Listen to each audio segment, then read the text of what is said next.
Hey guys, welcome back. स्वागत है आपका अपने यूट्यूब चैनल में फिर से एक नई टॉपिक के साथ, जिसमें यहाँ पर 20 क्वेश्चन हम करने वाले हैं।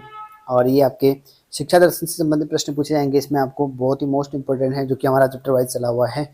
और शिक्षण अभिरुचि जो आपका टीचिंग एप्टीट्यूड का सेक्शन है, और एलटी में न्यू पैटर्न के आधार पर इसी बेस पर मिलने वाला है 100% आपको, जहाँ पर जो है इसी बेस पर इसी आधार पर प्रश्न पूछे जाएंगे। आप ये जितने भी क्वेश्चन हैं नोट डाउन जरूर कर लें। ये प्रीवियस ईयर के क्वेश्चन हैं, जितने भी क्वेश्चन हैं कई अन्य एग्जाम में पूछे गए क्वेश्चन हैं। आज हम 281 से स्टार्ट करेंगे, और कल हमने पार्ट 13 किए हैं। आज 14 पार्ट है। 281 से स्टार्ट करेंगे। 280 हमने पिछले पार्ट में डिस्कस कर लिए हैं। मोस्ट इंपॉर्टेंट क्वेश्चन आप जरूर नोट करें इन क्वेश्चन को, साथ में आपका आंसर देना भी बहुत कंपलसरी है। चलिए शुरू करते हैं। पहला क्वेश्चन, यदि सभी छात्र आपके प्रश्न का सही उत्तर नहीं देते हैं तो आप क्या करेंगे? अगर आप टीचर बन गए हो, एलटी हिंदी वाले बन गए हो, या कोई इंग्लिश वाला बन गया है, तो आप भाई टीचर हो। अब आपको सही उत्तर नहीं देते हैं कोई छात्र, तो अब आप क्या करेंगे? प्रश्न बार बार दोहराएंगे, हो सकता है छात्रों पर जो गुस्सा करेंगे, गुस्सा तो नहीं करेंगे, नेगेटिव चीज़ें होंगी नहीं। प्रश्न वही छोड़कर आगे बढ़ जाएंगे। आप प्रश्न को क्यों छोड़ेंगे भाई आगे? ये तो होगा नहीं, ये भी नहीं होगा। प्रश्न बदलकर उत्तर प्राप्त करेंगे। प्रश्न को बदलकर उत्तर दूसरा प्राप्त करने की कोशिश करोगे। ठीक है, बार बार दोहराओगे, ये गलत है, क्योंकि दोहराने से जो है बोरिंग हो जाती है। ये भी नहीं होगा। प्रश्न को बदला, अगर उत्तर नहीं, प्रश्न नहीं आता, मान लो आपका किसी टफ क्वेश्चन दे दिया, चलो ठीक है, फिर सरल क्वेश्चन पूछ सकते हैं आप। ठीक है, तो इसलिए प्रश्न को बदलना जरूरी है, क्योंकि हो सकता है बच्चा उत्तर देने में असक्षम हो, उसकी नॉलेज ना हो। ठीक है, इसी वजह से प्रश्न को बदलना अति आवश्यक है। अगला क्वेश्चन है कि शिक्षण अधिगम के मध्य संबंध है। तो शिक्षण अधिगम के संबंध में क्या यहाँ पर संबंध है? शिक्षण सोद्देश्य प्रक्रिया है जो अपेक्षित अधिगम तक पहुँचती है। शिक्षण अधिगम दोनों के योग से प्रभावी शिक्षा का विकास होता है। शिक्षण सिद्धांतों के विकास में अधिगम सिद्धांतों का अत्यधिक महत्व है। उपयुक्त सभी, तो सभी बिल्कुल सही लग रहे हैं, तो डी ऑप्शन बिल्कुल सही आंसर हो जाएगा इसका। अगला है कि एक अध्यापक के समक्ष सर्वाधिक महत्वपूर्ण चुनौती है। तो अगर आप बन चुके हो टीचर, आपके सामने क्या एक महत्वपूर्ण चुनौती हो सकती है? प्रश्न पत्र तैयार करना। प्रश्न पत्र तैयार करना ये हो भी सकता है, लेकिन उतना जरूरी भी नहीं, क्योंकि प्रश्न पत्र तैयार तो कर ही सकते हैं। शिक्षण अधिगम प्रक्रिया को रुचिकर बनाना, ये भी देखते हैं अभी। कक्षा में अनुशासन बनाए रखना, ये भी इम्पोर्टेंट ही है।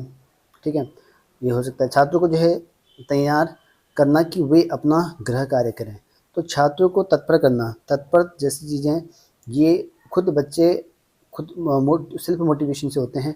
आप ज़बरदस्ती तैयार नहीं करवा सकते बच्चों को, इसलिए ये तो नहीं होगा। बचे हैं तीन में से ये प्रश्न पत्र तैयार करना, ये भी उतना अच्छा नहीं है, क्योंकि प्रश्न पत्र तैयार करना ये महत्वपूर्ण नहीं है, क्योंकि हर टीचर प्रश्न पत्र तैयार कर सकता है। और मेन है 2 ऑप्शन बचे हैं इसमें। ठीक है, 2 ऑप्शन है शिक्षण अधिगम की प्रक्रिया को रुचि। मेन चीज़ है आपका इसमें सबसे महत्वपूर्ण कि आप जो टीचिंग कराओगे, आप जो शिक्षा दोगे बच्चों को, उसको रुचिकर, ताकि इंटरेस्टिंग बना रहे। बच्चे इंटरेस्टिंग बने रहेंगे तो तब तक जो है क्लास में डिस्टर्ब नहीं होंगे, मतलब कि शोरगुल या उनको रुचिकर बना रहेगा। ठीक है, और अनुशासन बनाए रखना ये तो है, लेकिन उससे बेटर है कि आपको कक्षा में रुचिकर बनाना। ठीक है, ये दोनों ऑप्शन सही है, लेकिन बेस्ट कौन सा है इसमें? बी वाला होगा इसमें।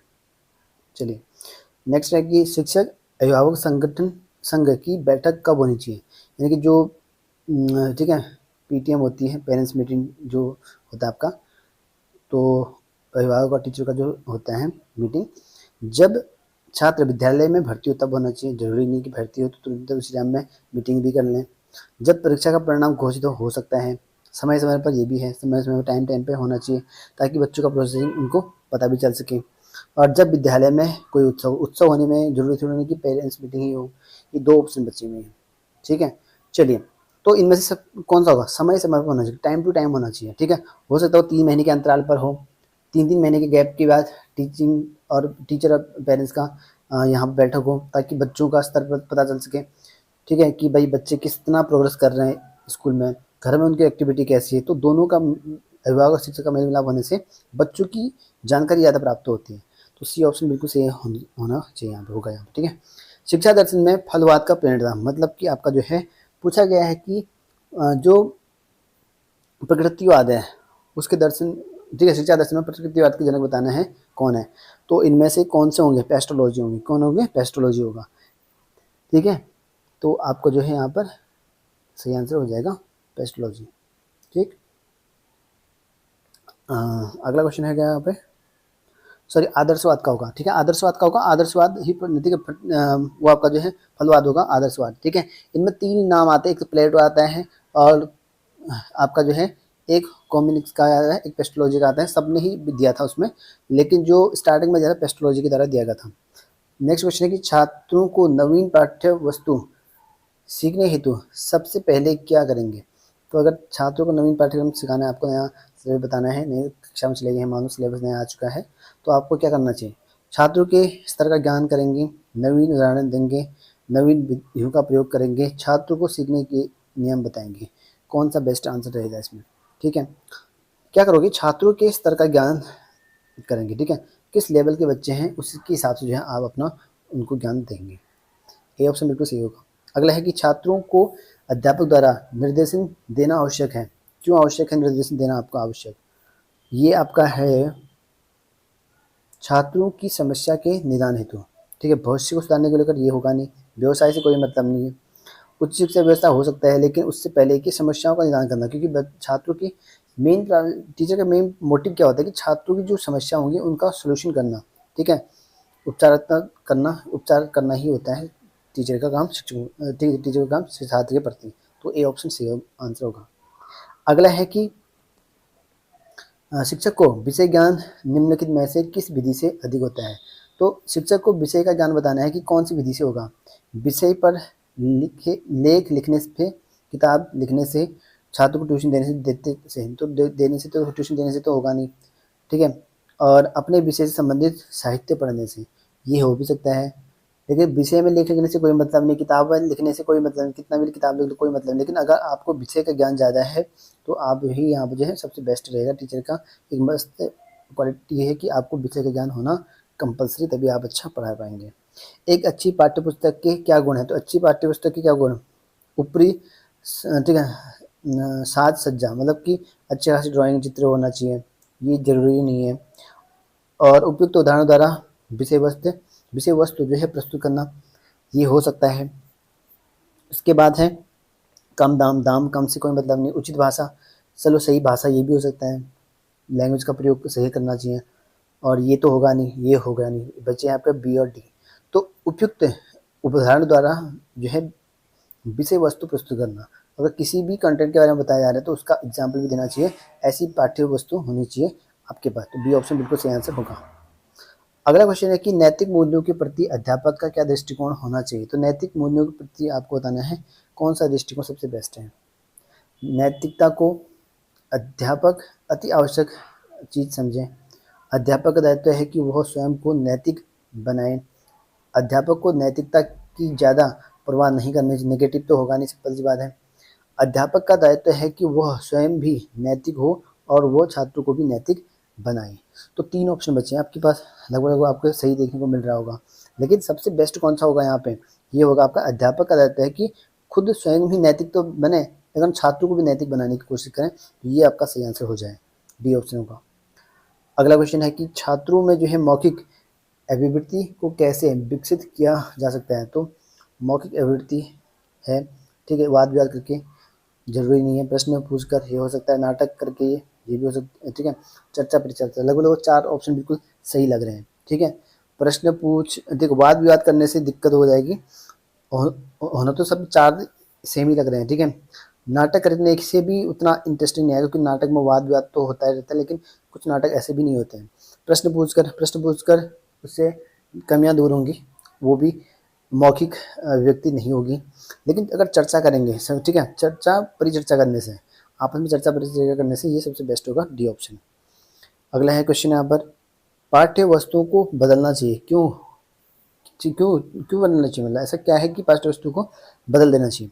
अध्यापक एक ही पुस्तक पढ़ाते हुए उबाऊ लगता है, नए लेखकों को लिखने का अवसर मिलना चाहिए, ये तो जरूरी नहीं है, कंपलसरी नहीं है। ज्ञान का नवीनीकरण, ये हो सकता है नवीनीकरण ज्ञान का हो, और विभिन्न प्रकाशकों को भी अवसर मिले, ये भी सेम ही है बी की तरह, ये भी तो नहीं हो सकता है। बाकी 2 ऑप्शन है। ठीक है, 2 ऑप्शन बचे हैं। नवीनीकरण, ज्ञान का नवीनीकरण करना चाहते हो तो अलग अलग पुस्तक पढ़नी चाहिए। ठीक है, ये इसीलिए होता है, सी ऑप्शन हो जाएगा इसमें। अगला है कि वर्तमान युग में जो है शिक्षा द्वारा प्रदान किया गया ज्ञान। तो वर्तमान युग में बताया गया है कि आपको जो शिक्षा प्रदान की जा रही है उसका ज्ञान का क्या मतलब है, क्या अर्थ है उसका। ठीक है, छात्रों के भविष्य को सुधार दिया जाएगा, जरूरी नहीं है। ज्ञान, ठीक है, एकदम सैद्धांतिक है और ज्ञान उच्च श्रेणी का है, जरूरी नहीं है।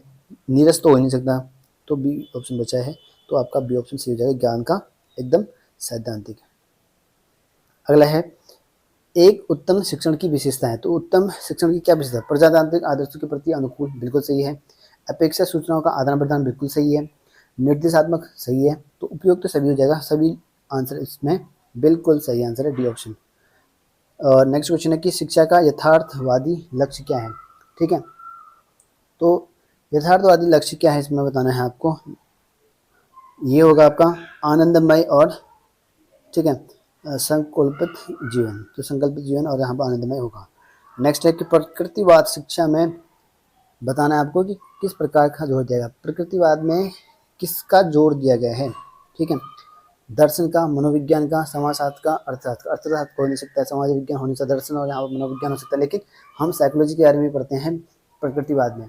ठीक है, और प्रकृतिवाद का जनक कौन है आपको पता होना है, रूसो हैं। ठीक है, प्रकृतिवाद का जनक कौन सा है? रूसो हैं।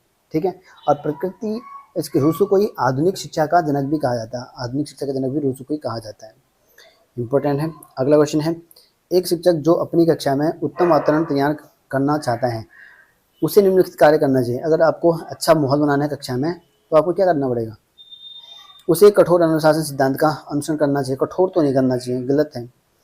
उसे छात्रों को चुनौतीपूर्ण नवीन अनुभव प्रदान करने चाहिए, ये हो सकता है। उससे छात्रों को निरंतर मौखिक एवं वस्तुनिष्ठ परीक्षाओं में व्यस्त करना चाहिए, हो सकता है, लेकिन व्यस्त करना उतना भी सही नहीं है। ठीक है, अगला क्वेश्चन है, उसे कठोर नियमों की स्थापना बिना किसी भेदभाव के करनी चाहिए। कठोर नियम तो होने ही नहीं चाहिए शिक्षा में। ठीक है, लचीलापन होना चाहिए शिक्षा में। ये तो नहीं होगा, ये दो भी नहीं होंगे। और यहाँ पर निरंतर मौखिक, और यहाँ पर कह रहा है कि व्यस्त रखना है। बच्चों को व्यस्त रखने का कोई मतलब नहीं है, इंटरेस्टिंग रखना चाहिए बच्चों को। और बचा क्या है? बी ऑप्शन बचा है। तो जब भी इस तरह के क्वेश्चन आए ना, हमेशा आप याद रखना एलिमिनेशन मेथड का यूज़ करना, नहीं तो आपके आंसर हमेशा गलत होंगे। अगला क्वेश्चन है, यदि कोई बालक एक ही कक्षा में कई वर्ष तक जो है असफल हो जाता है तो उसकी असफलता का सर्वाधिक महत्वपूर्ण कारण क्या हो सकता है? बार बार बच्चा फेल हो रहा है, क्या ऐसी स्थिति है कि बच्चा फेल हो रहा है, उसका क्या कारण हो सकता है? उसकी निम्न आर्थिक और सामाजिक स्थिति। निम्न आर्थिक स्थिति और सामाजिक स्थिति ये हो भी सकता है कि बैकग्राउंड इतना खास ना हो।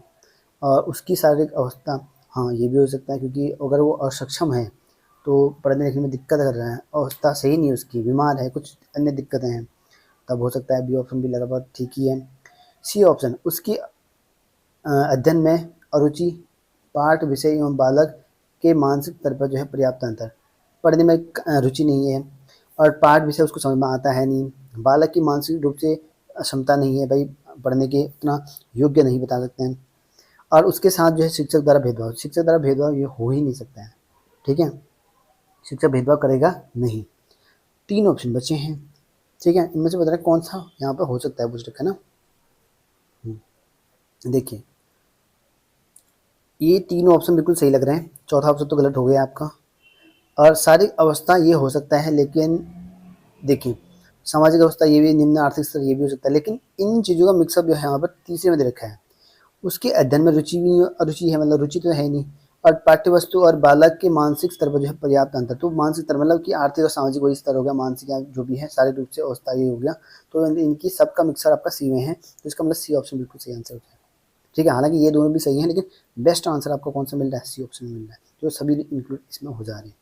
अगला है कि कक्षा में इस तरह के क्वेश्चन पढ़ने के लिए आपको चारों ऑप्शन पहले अच्छे से पढ़ने पड़ेंगे आंसर सही टिक करने के लिए।